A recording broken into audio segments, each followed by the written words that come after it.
everything got to be hurting you. Amen. And everything got to be swollen. Everything got to be out of place. That devil is a lie. You may have to suffer with something, but you don't have to suffer with everything. Oh, come on, somebody. How many of God going to heal you some places, then He's going to patch you up in others. And then you're going to receive your complete healing when you get on the other side. Won't it be wonderful? Woo!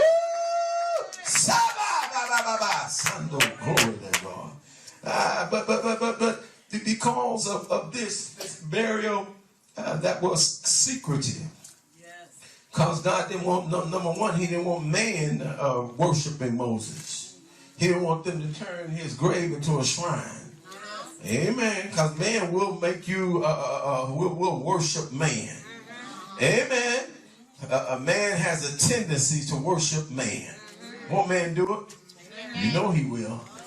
But look in the book of Jude with me, the Bible says in the 9th verse, yet Michael, because that was some event that transpired that Jude had revelation to, that a lot of folk didn't have revelation to. Right. That was some things that happened when Moses died that a lot of the children of Israel did not know. That was a spiritual battle that took place when Moses died. I just want to say, brothers and sisters, that I'm saying some things that you already know. We're in a spiritual battle right now. Yes. I want to tell you, you got a bullseye right on your back. If you're filled with the Spirit of God, you got a bullseye on your back. There are demons assigned to you to bring you down. Don't point your finger too hard at somebody else, because that same devil trying to bring them down is trying to bring you down too. The same devil's throwing stumbling blocks in their way will throw stumbling blocks in your way too.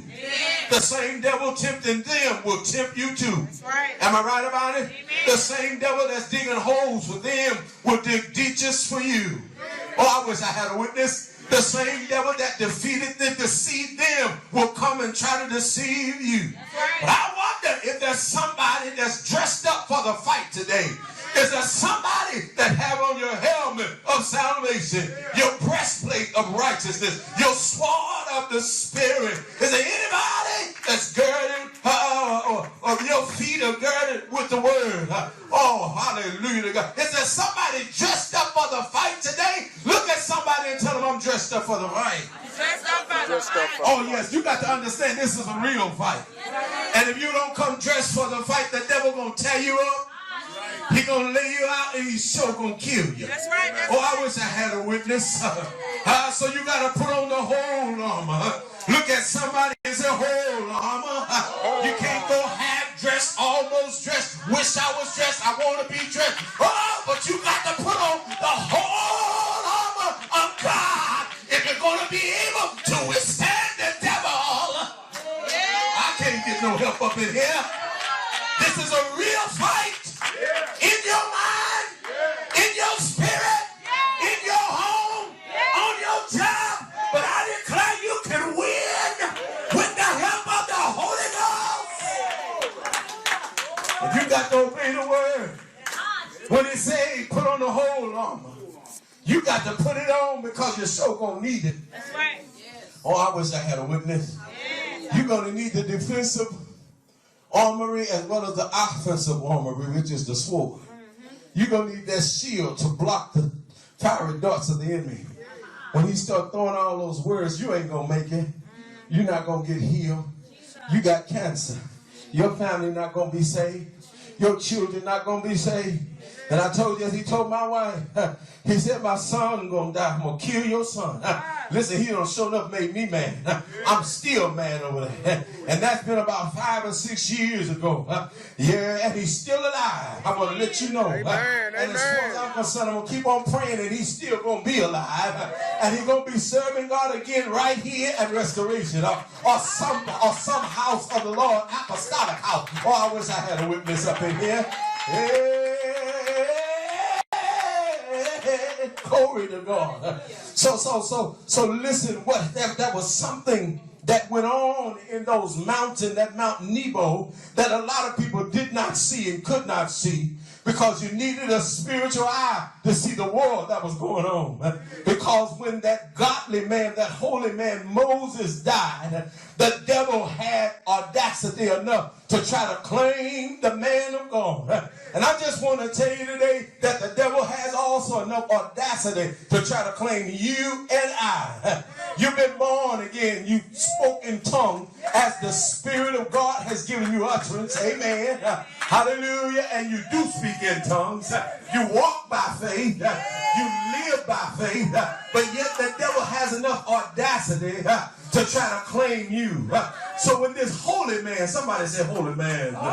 When this holy man died, this man that had been leading God's folk for a number of years, led them up to the threshold of the promised land, and now he's taking his rest. But when he had died, the devil wanted to claim his body. Oh, y'all ain't hearing what I'm saying. The devil sent his demons to say, take that body. Because understand at this time, Jesus had not gotten victory over death, hell, and the grave. So the devil said, I got power over death. I got power over hell. I've got the power. Oh, glory to God. I'm going to take that body. But God said, no, you ain't going to have this body.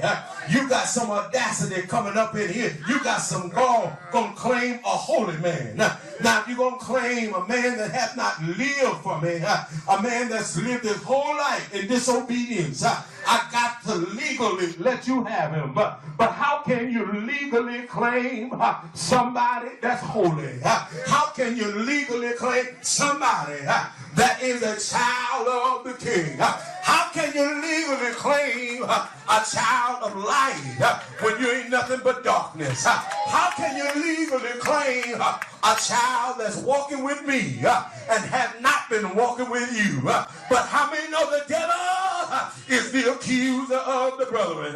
And if you take you to the Old Testament passage where God spoke to Moses, that's where the devil took God. He said, oh God, you told him to speak to that rock. And instead of speaking to that rock, he took his rod and he smote the rock. And water came out of that rock. He said, you ought to give him to me because he lived in disobedience, because he disobeyed your word. But I hear the Spirit of the Lord saying, I gave him grace. I pardoned him. The blood covered him.